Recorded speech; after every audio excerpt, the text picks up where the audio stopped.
नमस्कार, आप लोगों का स्वागत है हमारे YouTube चैनल शिक्षा सबको में। हम लोग NIOS की माध्यमिक कक्षा यानी हाई स्कूल का अर्थशास्त्र विषय पढ़ रहे हैं। इस विषय के अंतर्गत हम लोग मॉड्यूल 7 पर हैं, जिसका कि शीर्षक है भारतीय अर्थव्यवस्था।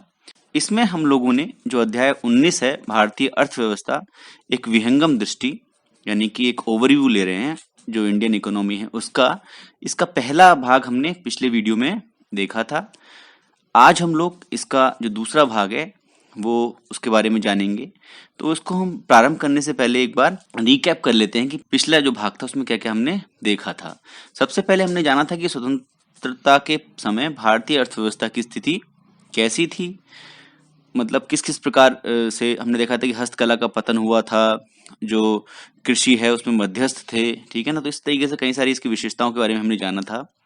स्वतंत्रता के समय की भारतीय अर्थव्यवस्था की स्थिति के बारे में जाना था। उसके पश्चात हमने अंग्रेजों के शासन का सकारात्मक योगदान, मतलब अंग्रेजों ने जो काम किए उसके जो पॉजिटिव साइड्स थी वो देखी थी।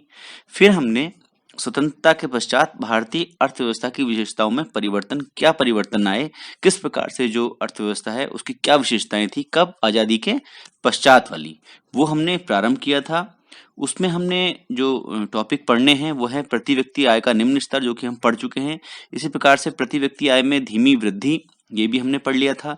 आज हम पढ़ेंगे जनसंख्या का भारी दबाव, गरीबी का अस्तित्व, कृषि पर निर्भरता और विकास के लिए योजना बनाना। तो ये जो विशेषता हैं इनके बारे में हम आज बात करेंगे। तो जो हमने पिछला वीडियो था उसमें अंत में हमने देखा था कि जो हमारा देश है उसमें न केवल प्रति व्यक्ति आय का स्तर कम है, निम्न है, बल्कि साथ ही साथ जो प्रति व्यक्ति आय में वृद्धि है प्रति वर्ष वो कम है। तो अब जो प्रति व्यक्ति आय है उसमें अधिक वृद्धि की आवश्यकता क्यों होती है, क्यों, ये हमने देखा था क्योंकि हमारी मांगें बढ़ रही हैं। ऐसी अधिक आय कमाने का जो दूसरा कारण है वो ये है कि आप जो वस्तुएं खरीदते हो उनकी कीमतें भी बढ़ रही हैं। तो जो आपके खर्चे में वृद्धि हो रही है, व्यय में वृद्धि हो रही है, तो उसके सापेक्ष आपकी आय में भी वृद्धि होनी चाहिए, ठीक है। इसके अंतर आपकी जो किताब में दिया हुआ है, वर्ष 2008-9 की प्रति व्यक्ति आय दिखा रखी है 31,801 और 2009-10 में है 33,731। इसका मतलब है कुल मिला के जो वार्षिक प्रति व्यक्ति आय है उसमें केवल 1,900 रुपए की वृद्धि हुई है, जिसको कि अगर आप एक माह के लिए निकालना चाहें तो वो करीब करीब 160 रुपए आएगी। तो 160 रुपए की वृद्धि कोई बहुत ज्यादा वृद्धि नहीं है, ठीक है ना। तो जो एक साल में जो महंगाई बढ़ जाती है उसके हिसाब से जो प्रति व्यक्ति आय में वृद्धि है वो पूर्ण उसको नहीं कर पाती है, ठीक है।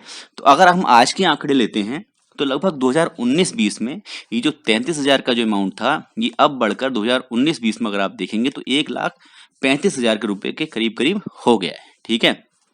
तो आइए अब जो आज का जो टॉपिक है वो देखेंगे। वो है, सबसे पहला जो टॉपिक है वो है जनसंख्या का भारी दबाव। जो अर्थव्यवस्था है भारत की उसका जो आजादी के पश्चात जो एक विशेषता है वो है जनसंख्या का भारी दबाव।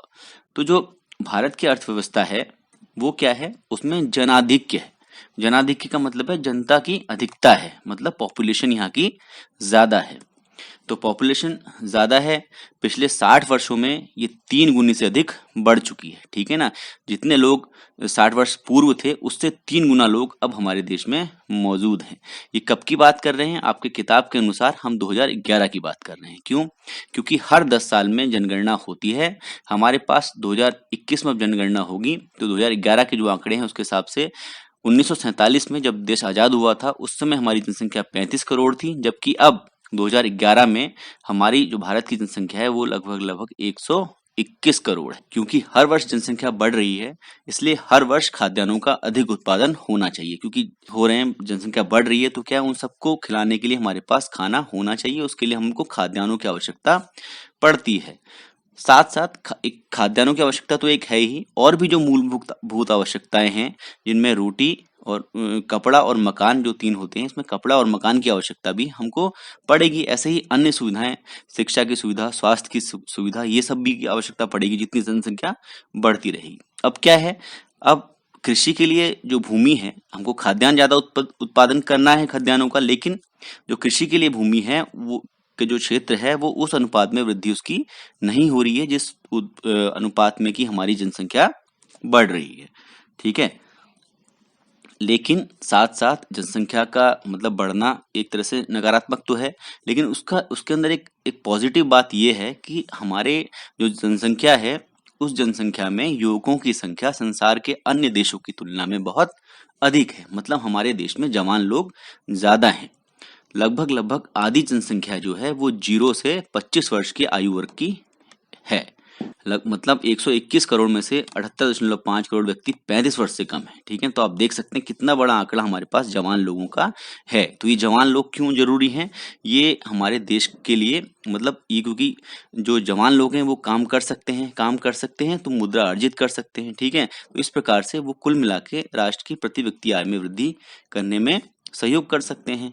अब अगर हम अपने देश की जनसंख्या का जो बाहर के देश हैं उनके साथ कुछ एक तुलनात्मक जो आपके में कुछ आंकड़े दिए हैं उसकी तरफ अगर हम देखें तो भारत की जनसंख्या लगभग 121 करोड़ है। कब? सन 2011 में। अगर हम उत्तर प्रदेश की जनसंख्या देखें जो कि 19.9 करोड़ है, वो जो एक दक्षिण अमेरिकी देश है ब्राजील, जिसकी किस जनसंख्या है 19.07, तो इससे अधिक है। तो उत्तर प्रदेश की जनसंख्या ब्राजील जो देश है उससे अधिक है। ऐसे ही महाराष्ट्र की जनसंख्या जो है वो मैक्सिको जो एक और दक्षिण अमेरिकी देश है उसकी जनसंख्या के बराबर है। ठीक है, तो इस प्रकार से मतलब कई देशों की जनसंख्या जो है हमारे राज्यों की जनसंख्या से कम है। तो इतना ज्यादा जनसंख्या का हमारे अंदर दबाव है, जो हमारी अर्थव्यवस्था है उस पर जनसंख्या का भारी दबाव है, क्योंकि हमारे देश के जन संसाधन तो सीमित हैं लेकिन जनसंख्या ज्यादा है, जिस वजह से कि जो हमारी अर्थव्यवस्था है वो उसकी वजह से एक दबाव महसूस करती है। अब है अगली जो विशेषता है वो है गरीबी का अस्तित्व। तो भारत में संसार के लगभग 1/3 गरीब लोग रहते हैं। ठीक है, जो पूरा विश्व है उसके 1/3 गरीब लोग केवल भारत में रहते हैं। भारत की 30 करोड़ से अधिक जनसंख्या गरीबी से ग्रस्त है। मतलब जो 121 करोड़ हम लोग हैं उसमें से 30 करोड़ लोग गरीब हैं, जो कि कुल जनसंख्या का लगभग 27.5% है। आप 28% को बोल सकते हैं। इसके पश्चात इनमें से 20 करोड़ से अधिक ग्रामीण क्षेत्रों में रहते हैं, शेष शहरी क्षेत्रों अर्थात कस्बों और शहरों में रहते हैं। ठीक है, मतलब जो 20 करोड़ जो हमारे लगभग 30 करोड़ लोग हैं उसमें से जो 20 करोड़ लोग हैं वो तो ग्रामीण क्षेत्रों में रहते हैं और शेष जो है वो शहरी यानी कि कस्बों आदि में रहते हैं, जो 10 करोड़ लोग हैं। तो भारत के विभिन्न राज्यों में उड़ीसा सबसे अधिक गरीबी से ग्रस्त है। जो सबसे ज्यादा गरीब लोग हैं वो कहाँ रहते हैं? उड़ीसा में। सबसे ज्यादा गरीब लोग उड़ीसा में, क्योंकि इसकी कुल जनसंख्या के 46% लोग गरीब हैं। ठीक है ना, तो परसेंटेज में जो सबसे ज्यादा गरीब हैं वो कहाँ हैं? उड़ीसा में। मतलब 100 में से 46 लोग लगभग अगर हम निकालें औसत तो वो गरीब मिलेंगे आपको। कहाँ? उड़ीसा में, जो कि जो सभी राज्यों में सबसे अधिक है। तो ये हमने एक लिस्ट इसमें आपकी किताब में दी हुई वो देख रहे हैं। तो उड़ीसा में 46% गरीब लोग हैं। ऐसे ही छत्तीसगढ़ में 41% है। ठीक है, अगर आप संख्या में देखेंगे तो सबसे ज्यादा जो गरीब लोग हैं वो यूपी में है, लेकिन परसेंटेज में थोड़े कम है। वहां 35% लोग हैं क्योंकि वहां जनसंख्या ज्यादा है। ठीक है, तो 590 लाख गरीब लोग उत्तर प्रदेश में है। ठीक है, सबसे ज्यादा संख्या के मामले में उत्तर प्रदेश नंबर 1 पे है और प्रतिशत के अगर देखा जाए तो उड़ीसा नंबर 1 पर है। ठीक है, इसके पश्चात है गरीबी से त्रस्त व्यक्ति। अब होता क्या है, जो गरीब होता है उसको स्वास्थ्य और शिक्षा की सुविधाएं नहीं मिल पाती हैं। और क्यों नहीं मिल पाती हैं? क्योंकि गरीबी से ग्रस्त व्यक्ति या तो बेरोजगार है या अपने वर्तमान व्यवसाय से बहुत कम आय प्राप्त करता है, जो कि उसकी मौलिक आवश्यकताओं को पूरा करने के लिए अपर्याप्त है। ठीक है ना, एक कारण तो यह है। दूसरा कारण यह है कि उस व्यक्ति का दूसरों के द्वारा जाति, धर्म या लिंग के आधार पर शोषण किया जाता है। जो गरीब होता है उसका शोषण होता है। इसी प्रकार से व्यक्ति गरीब इसलिए हो गया है क्योंकि उसके पास भूमि या मकान आदि के रूप में कोई संपत्ति नहीं है। ठीक है, तो बहुत से लोग होते हैं जिनको की उत्तराधिकार में संपत्ति की प्राप्ति होती है।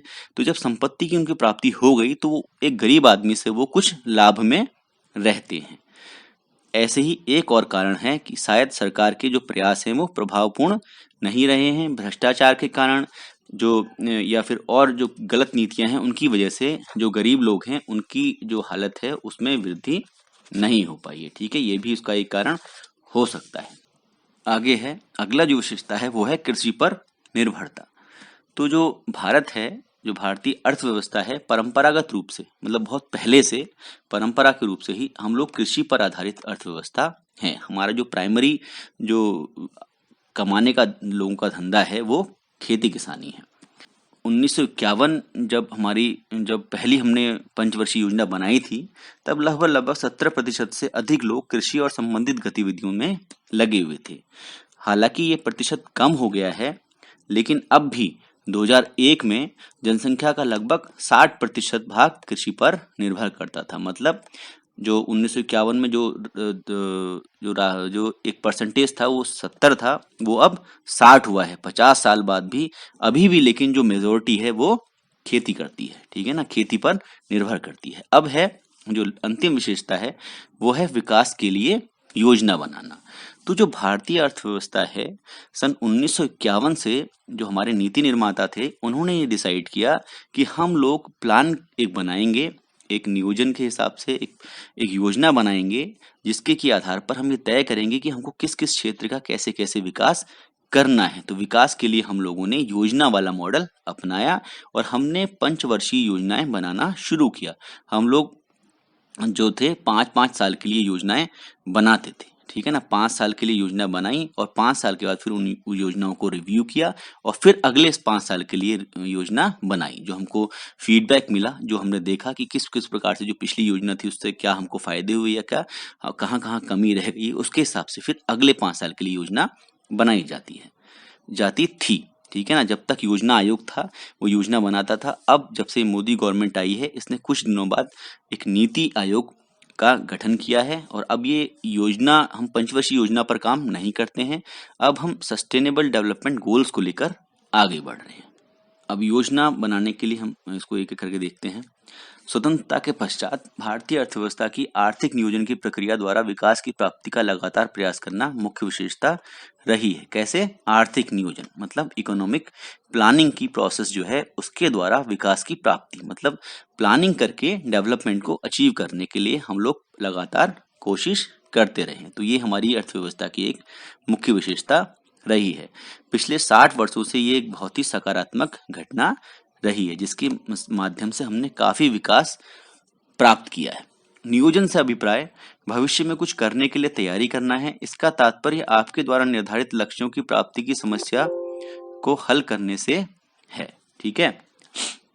मतलब क्या है कि आप एक लक्ष्य निर्धारित कर लेंगे कि आपको कुछ चीज पानी है। जैसे मान लीजिए आप हाई स्कूल में पढ़ रहे हैं, ठीक है, आप 10th में हैं और आपने एनआईओएस में एडमिशन ले रखा है।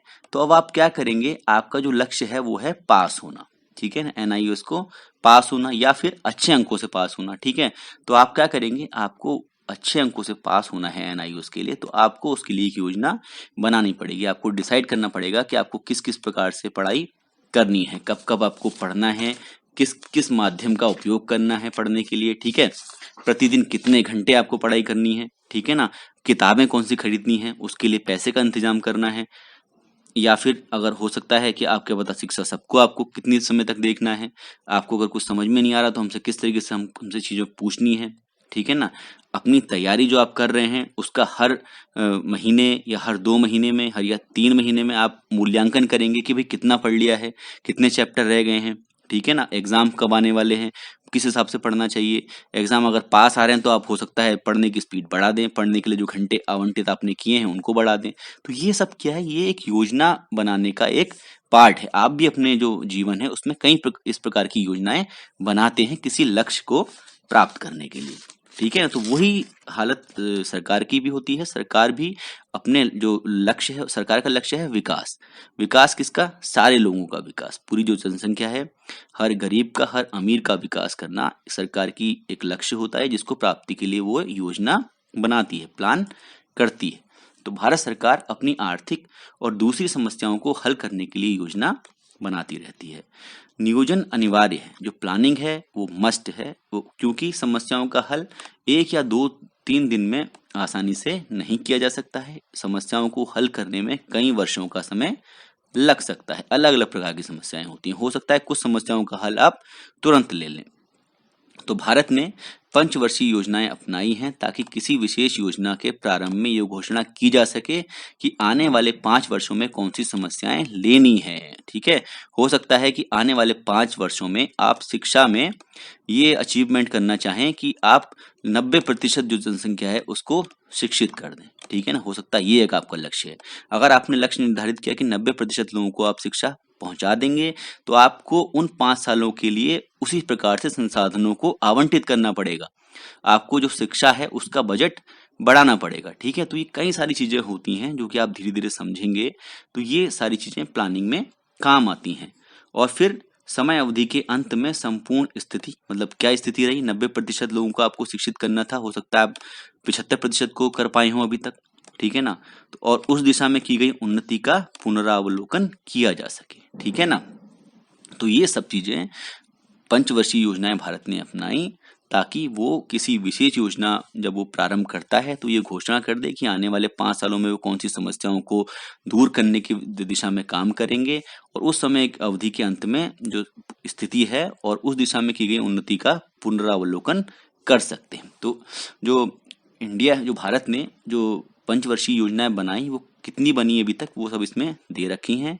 इसमें 11 दे रखी हैं आपकी किताब में। 2007 से 2012 की सबसे अंत वाली है, दिखा रखी है इसमें। लेकिन इसके बाद 2012 से 2017 तक भी एक पंचवर्षीय योजना रही, जिसको कि 12वीं पंचवर्षीय योजना बोलते हैं। उसके बाद 12वां के बाद जो है पंचवर्षीय योजना बनाना सरकार ने बंद कर दिया। ठीक है, तो ये सब आप इसमें से पढ़ सकते हैं। बीच में आप देख रहे होंगे कई बार जो ये पंचवर्षीय योजनाएं, इनको हटाकर वार्षिक योजना का भी सहारा लिया गया। कुछ विशेष कारण रहे जिन कारणों की वजह से जो ये वार्षिक योजनाएं हैं बीच में पंचवर्षीय योजनाओं से हटा के वार्षिक योजनाएं बनानी पड़ी। ठीक है ना, ये हमारे सब्जेक्ट के कोर्स में नहीं है, इसलिए हम अभी इस पर बात नहीं करेंगे। अब है योजनाओं पर खर्चा। जो योजनाएं बनाती है पंचवर्षीय योजनाएं, उस पर किस किस प्रकार से खर्चा सरकार ने करती है। तो प्रत्येक योजना में सरकार संसाधनों का आवंटन, सरकार के संसाधन क्या होते हैं, पैसा, ठीक है ना, मैन पावर, किस प्रकार से लोगों को लगाना है, ठीक है ना, सरकारी विभागों में किस प्रकार से भर्तियां करनी है, ठीक है ना, ये सब सरकार के संसाधन है। इनका आवंटन विभिन्न क्षेत्रकों, जो बहुत सारे सेक्टर्स होते हैं, जैसे कृषि उद्योग, शिक्षा, स्वास्थ्य, परिवहन, संचार, सामुदायिक विकास और अन्य सामाजिक क्षेत्रों, तो इन सब में जो सरकार है वो संसाधनों का आवंटन करती है। पहले प्रायोरिटी सेट करती है, प्राथमिकता तय करती है, उसके हिसाब से जो संसाधन है उनका आवंटन किया जाता है। इसका उद्देश्य दिए गए संसाधनों को उस अवधि में सरकार द्वारा निश्चित किए गए क्षेत्र के विकास के लक्ष्यों के लिए प्रयोग करने से है। ठीक है ना, तो इसका मतलब ये है कि उस अवधि में सरकार द्वारा जो निश्चित किए गए हैं कि किस किस क्षेत्र का विकास करना है, उसके लक्ष्यों को प्राप्त करने के, उसके लक्ष्यों के लिए प्रयोग करने के लिए से है। मतलब उन संसाधनों को आवंटित कर देगी और उन संसाधनों का उपयोग कहाँ होगा, उस अवधि में सरकार द्वारा जो निश्चित किया गया क्षेत्र है उसके विकास पर होगा। पहली पंचवर्षीय योजना की जो कुल राशि थी वो थी 2070 करोड़ रुपए। ठीक है ना, और 11वीं पंचवर्षीय योजना जो वर्ष 2012 में पूरी होनी है, उसमें क्या है, उसमें मतलब 2012 में पूरी होनी थी, अब तो पुरानी बात हो गई। उसमें सरकार ने, आप देख सकते हैं, 36,44,718 करोड़ रुपए, ठीक है ना, कहाँ 2070 करोड़ रुपए था और कहाँ 36 लाख करोड़ रुपए, ठीक है ना, इतनी राशि प्रस्तावित की गई सरकार द्वारा। ठीक है ना, अब ये इतना अंतर कैसे था, पहली योजना से 11वीं योजना में व्यय में इतना बहुत अधिक वृद्धि के, जो इतनी ज्यादा इंक्रीज हुई, इसके प्रमुख कारण कौन कौन से हैं। सबसे पहला कारण है जनसंख्या में वृद्धि। आप देख सकते हैं, हमने पहले भी बात की थी, जनसंख्या लगभग 3 गुना से ज्यादा बढ़ चुकी थी पहली योजना से 11वीं योजना में आते आते। इसके पश्चात है आवश्यकताओं में वृद्धि। जनसंख्या बढ़ रही थी तो लोगों की आवश्यकताओं में वृद्धि हो रही थी, लोगों का जीवन स्तर बढ़ रहा था तो उनकी आवश्यकताएं और बढ़ रही थी। ठीक है, इसी प्रकार से बाजार में कीमतों में वृद्धि। तो ये जो 3 कारण हैं, इसकी वजह से जो पहली योजना और 11वीं योजना में व्यय में आपको बहुत अधिक अंतर दिखाई देगा। 11वीं योजना में व्यय बहुत ज्यादा रखा गया था। ठीक है ना, तो इस प्रकार से जो ये चैप्टर है, ये अध्याय समाप्त होता है। तो इस अध्याय की समाप्ति पर आप लोगों से फिर एक बार अनुरोध है कि आप इसको ध्यान से पढ़िए। आपको जो समझ में नहीं आता है हम लोगों से पूछ सकते हैं। हम लोगों ने अपना व्हाट्सएप नंबर भी आपको पहले दिया था और आप चाहें तो नीचे कमेंट में वो दोबारा लिखा हुआ है, उस पर आप हम लोगों को बता सकते हैं कि आपको क्या समझ में नहीं आया। आप इस विषय पर चर्चा कर सकते हैं। कुछ लोग ने व्हाट्सएप पे हमको कुछ मैसेजेस दिए थे, लेकिन वो अभी जिन जिन चैप्टर्स की या जिन अध्यायों की या जिन विषय की वो बात कर रहे थे वो लोग हम लोग वो विषय अभी पढ़ा नहीं रहे हैं, ठीक है ना। तो हम लोग जो विषय अभी पढ़ा रहे हैं या फिर जो हाई स्कूल के विषय हैं उनके विषय में आप हमसे बात कर सकते हैं हमारे व्हाट्सएप नंबर पे। और हाँ, आप लोग हमारे इन वीडियोस को, हमारे इस चैनल को अपने ऐसे दोस्तों, ऐसे परिचितों के साथ जरूर शेयर करिएगा जो कि किसी भी हिंदी माध्यम के बोर्ड से हाई स्कूल की पढ़ाई कर रहे हो। धन्यवाद।